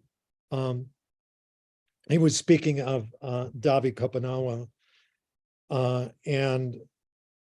and this beautiful work, and then he said, it does seem to have a lot in common with the work of this American ecological philosopher David Abram, and I was startled to hear that, and so I'm excited to read that book very, very much. Thank you for reminding me, and I'd love to see what you wrote about that. Couple things. Well, just to pick up on this mystery of writing, I would say the most common misunderstanding or misinterpretation of my work by many who don't read carefully enough is by folks who say, oh, Abram is blaming the whole mess on the written word. He's the guy who thinks writing is bad, or that the alphabet is evil. And it's like, no, folks, please read with more care. For one thing, I quite obviously love the written word. I am a deep student of literature, and I my books are literary. I have a deep love of the written word. I'm not saying that writing is bad. I'm saying that writing is magic, and that it's a very, very potent magic. That it's a form of animism, right? You come down in the morning to the kitchen and you open up the newspaper and you focus your eyes on these ostensibly inert or inanimate bits of ink on the page, and you straight away hear voices, and you see visions of conversations unfolding on the far side of the world between different heads of state. Or this is animism. It's as outrageous as, Lakota woman stepping out from the village into the woods and her face snagging on a spider web and pulling back and just looking to catch sight of that little spider, and suddenly seeing it as it's trying to repair the web and setting the silken struts on that web, spiraling among those strands, and focusing her eyes upon that little being, and abruptly hearing the spider speaking to her. Or a Hopi man stepping out from the village and coming upon a large sandstone boulder with all these crinkly black and red lichens spreading on its surface, and focusing his eyes on one patch of lichen, and abruptly, unexpectedly, hearing the rock addressing him. We just do it with our own scratches and scripts. Our oral ancestors were doing it with lichen patches, cloud shapes, tree forms, bent twigs, footprints of animals, with pretty much anything. But once you step into writing, and particularly the form of writing that's common for many of us, that is alphabetized writing, or the alphabet, It's such a potent form of animism, right? You focus your eyes on these letters and you hear voices instantly. But these are always human voices. And the alphabet speaks very much with the human tongue. And it effectively eclipses all of these other modes of participation in which we used to engage. So I'm not saying writing is bad. I'm saying writing is magic. And it's an incredibly potent magic that has a power to eclipse all the other forms of magic we used to engage in. If we recognize it as a magic, then we can wield it responsibly. But if we don't recognize it as magic, if we think it's just a neutral tool for recording oral speech, then we tend to fall under its spell, which is the spell of spelling. And it's not by chance that those two words are actually one and the same, because to learn to read and write with the alphabet, to arrange the letters in the right order to spell a name, was also to cast a kind of magic out into the world, but also onto one's own senses. The spell of spelling. I'll leave it there. Thanks, Bruce, so much. Okay, thank you. That's wonderful. Thanks so much, David. I promised that Barbara would be the next one, and then after that, Jamie. And we may extend the meeting a little bit, maybe 5-10 more minutes, because Great. there are great questions here. So, Barbara, please. Thank you. First of all, deep gratitude for this extraordinary gift, David, to you and to Mind and Life for hosting it. It's really, I feel speechless still, and will for quite some time. But at the same time, I feel the whole body feels so alive. You know, you just awakened me today. I was not feeling so great, but it's just, I was immersing myself. It's just extraordinary what you open up, and what I hope we can open up in many others. And I have a question, which is, how did we as humans forget this sacredness? What do you see? How did this happen? And linked to that, how do you sense, from your deep wisdom, can we help awaken it in various forms, like you alluded to, before it's too late, at least for human species too late? I'm not worried about the earth, as you said, but thank you. Wow. Beautiful questions, big questions, of course. But I have pondered these questions a long time, and have written of them and spoken of them for many years.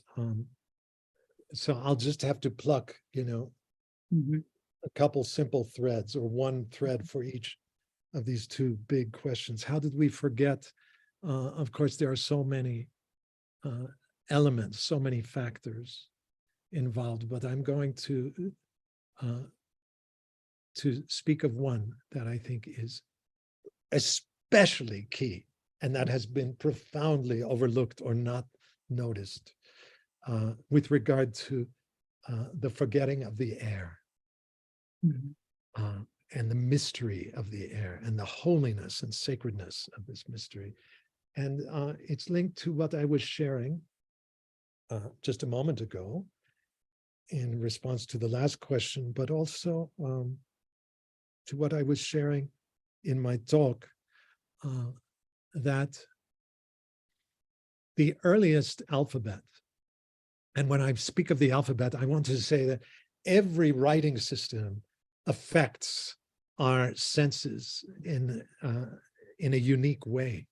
Of course, more pictorially derived writing systems, like those of China or the Mayan people or Egypt, but even, yes, the the ideographic writing of China, where you have in the written characters are derived from, as it were, many of them derived from stylized images of things in the visible world, that is humans, human artifacts interspersed with sunrise, rainstorm, cloud, feline figures, frogs. So the reader reading such a script is continually reminded of language's link to the whole more than human terrain. That is, language still stays somewhat open to the world, and hence the mind in such cultures is still felt to be something that lives at large. It's not an exclusively human power. With an alphabet, however, you look at the letter B and you go buh. You look at the letter C, you go ka. The letter points you back to your own face. It doesn't image anything out there in the world. That is, within an alphabet, these characters, which were for more ideographic scripts, still windows opening onto the more than human world that still speaks. With an alphabet, the written characters begin to function not as windows, but as mirrors, reflecting the human face back upon itself. And I see the letter M and I go, I make a sound with my voice. So there is a turning of human language in on itself to the exclusion of all these other voices around. Well, yet the first original Aleph Beit, this Semitic invention, as close as we can get to the original Aleph Beit, would be the ancient or Aboriginal Hebrew script. But as I was saying, in the Hebrew Aleph Beit, there are no letters for the vowels. That it as if there was a taboo against making a visible representation of the invisible breath, the vowels being the breath sounds, I, E, A, O, U. So there remains, it's as if the Hebrew culture, Jewish culture, became literate with regard to the visible shapes and forms of the world, but we stayed oral in relation to the invisible breath, the wind, the rushing spirit. When the Phoenicians carried this remarkable Semitic invention called the Aleph Beit across the Mediterranean, it was taken up in Greece by Greek scribes who didn't understand, well, why are there not letters for the vowels themselves? And so they began to insert visible letters for the vowels, or adapt some of the Semitic letters that were consonants, like the letter A or Aleph. In Hebrew writing system, the Aleph, it's actually a consonant. It's not a vowel. It's the opening. It's a glottal stop, the opening also of the throat before one speaks. The Greeks didn't see any need for this, but they adapted it as a vowel, the letter A. They inserted other layers for the vowels, O, U, that is effectively desacralizing the air, the wind, the breath. By writing down the vowels, they broke the taboo against visualizing the invisible, and effectively desanctified or desacralized the invisible air and breath, made it possible for those who wield the new alphabet to forget, to stop noticing, to begin to take for granted the unseen medium. So I'll just say Plato is studying in Athens just in the years when the new vowelized Greek alphabet begins to be incorporated within the Athenian curriculum and taught in the schools. and Plato's notion of a pure ideal realm of pure forms, entirely outside the sensuous, entirely beyond all bodily ken, is born at that moment, I would say, born of a forgetting of the invisible depth, the mystery in which we are immersed. And of course, Plato's notion of a heaven of pure forms is the origin of the notion of heaven, the Christian idea of a heaven that is entirely outside the sensuous world. I would say it's born of a forgetting of the air, of the deep mystery of the medium that binds us all. And that was, for our oral ancestors, the very dwelling place of the ancestors, of their voices, of their spirits, as I was sharing also from the Puebloan peoples and others. So that's one piece of the puzzle that for me is very crucial. The invention of vowels in an alphabet or in an alphabet, in a phonetic writing system, desacralizing the air. And you ask, and how can we awaken this sensibility again? Well, if I'm right, that oral cultures inevitably, that is deeply oral culture, accords a kind of deep sacredness to the wind, the breath, because speaking is nothing other than shaped breath. And so the air or the wind remains a palpable mystery for oral tradition peoples. Then I think one key practice, more practical than many of the other strategies out and about, for opening and awakening this sensibility, once again, is to begin to replenish oral culture. That is, to rejuvenate oral culture, the culture of face-to-face storytelling and face-to-place storytelling, not to the exclusion of writing. There's no putting, that genie back in the bottle, nor should we. It's such a powerful and profound magic. Not even to the exclusion of computer literacy and the internet, simply because that's not going away, but to rejuvenate underneath these more abstract layers of the self and of culture, the globalized culture of the internet, the cosmopolitan culture of writing and books and reading, to rejuvenate the culture of face-to-face storytelling that is the deep soil in which those more abstract layers of culture remains rooted and needs to be rooted, drawing on steadily fresh water from that depth, where literate culture is inherently cosmopolitan, and of course digital culture is inherently globalizing. Oral culture is inherently local. It is the stories we tell face to face about what happens in this valley. And these stories are a bit different from those that they are telling on the other side of the mountain range of what happens in that valley, because things are different. And these stories we don't write down, neither on the page nor on the screen, but we tell them in the appropriate season, and we gather people for the telling. Stories of how the river feels when the salmon returns to its waters. Or just, what's going on inside that forest edge every full moon.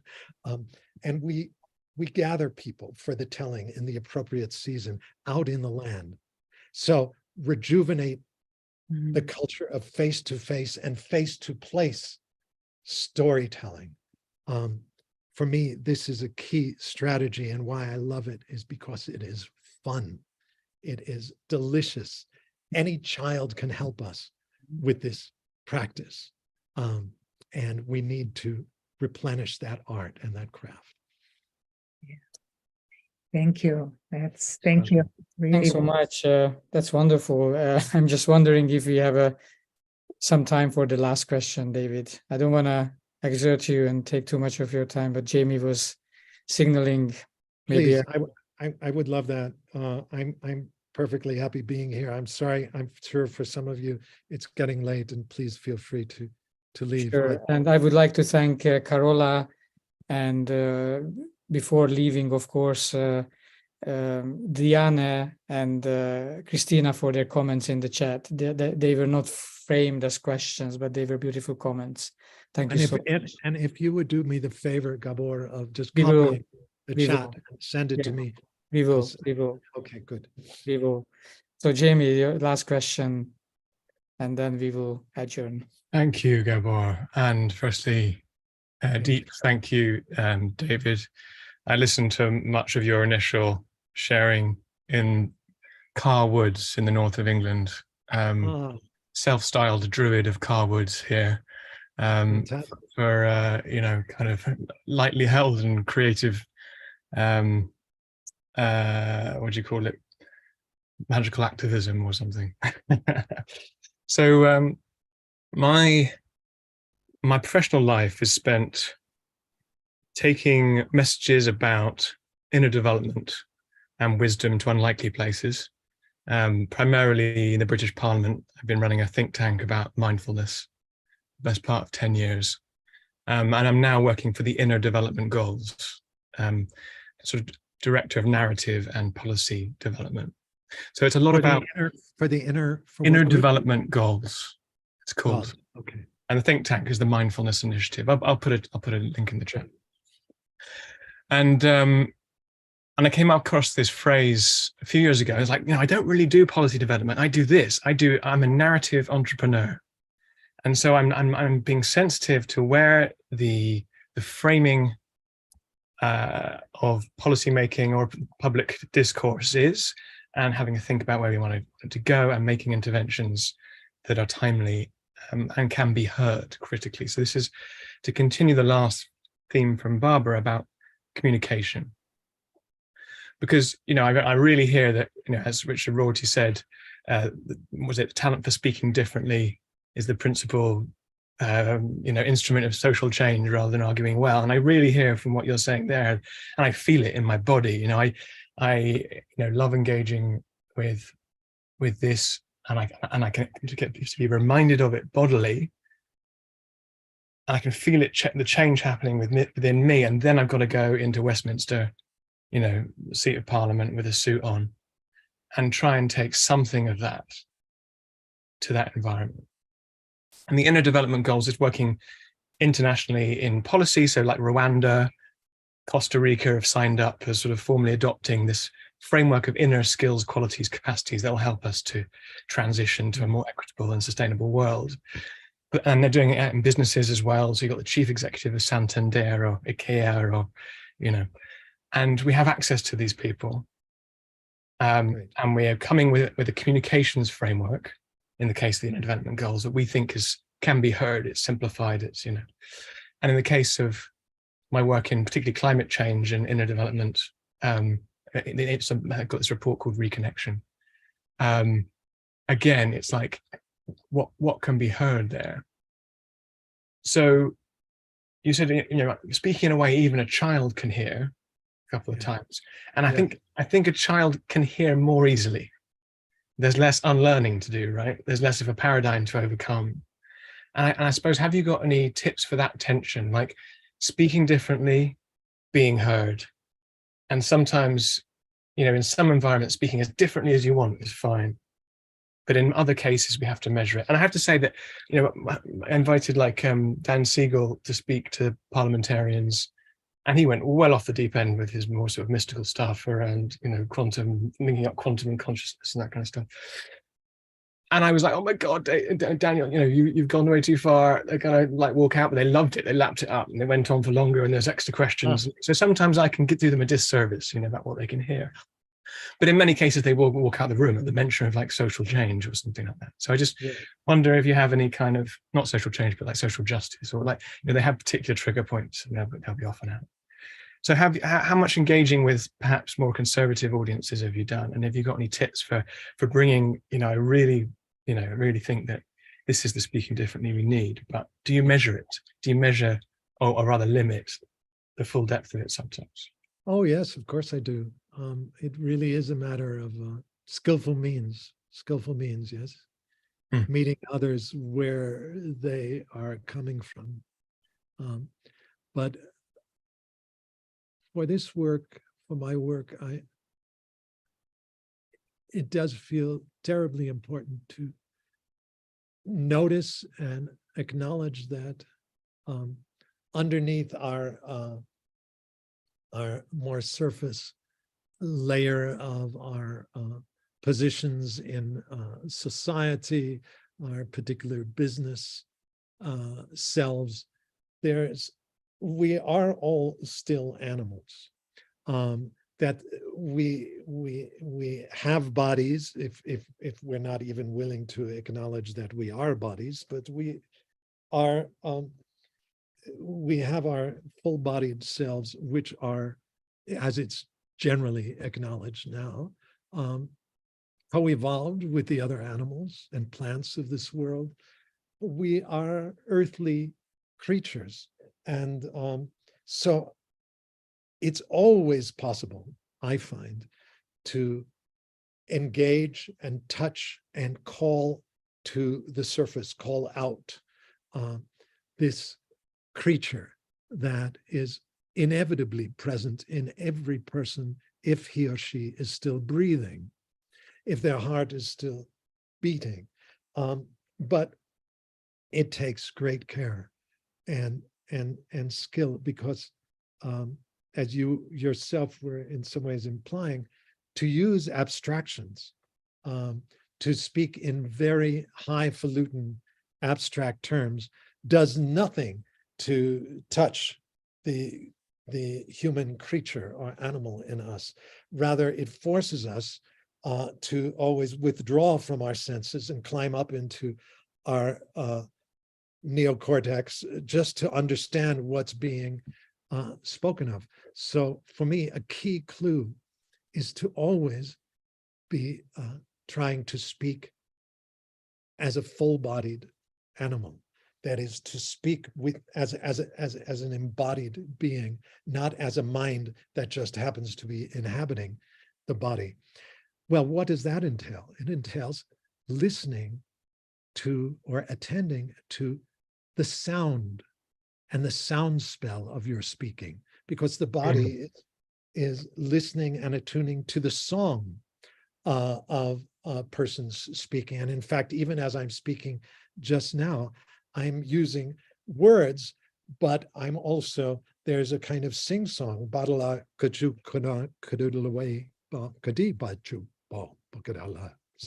is to say, there's a rise and fall of my voice, there's the rhythm of my speaking, and your body, often unconsciously, is always being tuned and attuned by the music, the melody, the rhythm, the texture of terms. The problem with, I just came from a year of working at Harvard, where people tend to use a huge amount of jargon that just holds them so aloof from their body, and hence aloof from the earth, because this body with its senses is our very access to the other animals, to the plants, to the ground and the soil, and to the wind and the breath and the air and the waters. So can we find ways of speaking that don't tear us out of our co-evolved carnal embedment in this blooming, buzzing proliferation of shape and life and color, but ways of speaking that call us back into our full-bodied immersion in the earthly sensuous? I think this is key, because our ways of speaking in such abstract terms, or just articulating climate change in terms of parts per million carbon dioxide, keeps us aloof from what we really need to feel viscerally and get in our animal organism, which is why, for instance, I'm suggesting the phrase, speak of the climate as engaging the commonwealth of breath. That this atmosphere is also the commonwealth of breath that is connected to our breathing, connected to something that is so close to us, we overlook it. So these are some of the clues for me. The real key to speaking otherwise is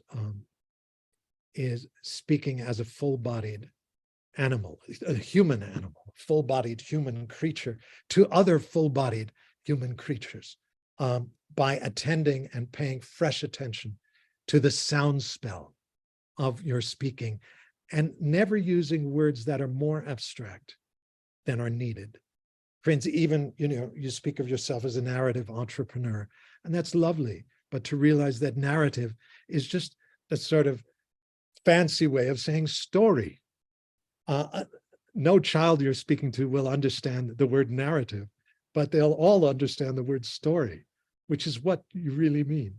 And so trying whenever possible to use such terms that that will also tweak the joy and pleasure in even those CEOs that you're hobnobbing with. So does that make sense? Yeah. Yeah, absolutely. It reminds me, I heard of someone give a definition of charm as being the whole human speaking to the whole human. So broadcasting on all the channels, and I guess we'd say the human animal, wouldn't we? Yeah. Great. Thank you. It's great. Thanks, man. Thanks, Jamie. Thanks, David. Thank you all. This was a fascinating evening. I can't find words to describe the whole experience, but it was palpable and felt and breathed. And I think we understood your message, David, and your teaching, or your whole being. Thank you. Thanks a lot. And I'll just say, if something of this tickles your toes, or even just, tickles your nostrils and makes you sneeze, or, I have a couple main books out there, The Spell of the Sensuous and Becoming Animal, and many essays. But I also teach, and given the depth of and beauty of the questions that were brought to the fore here, I would say the place where I teach and am able to go into the most depth with this work is each summer, at either the very end of July or beginning of August, I teach for a week at a place called Hollyhock in British Columbia. It's just a very, very beautiful locus and location. And so I just wanted to mention that. Thank you all. This was Thank you. beautiful for me. Thanks. Thank you so much. Thank you so much.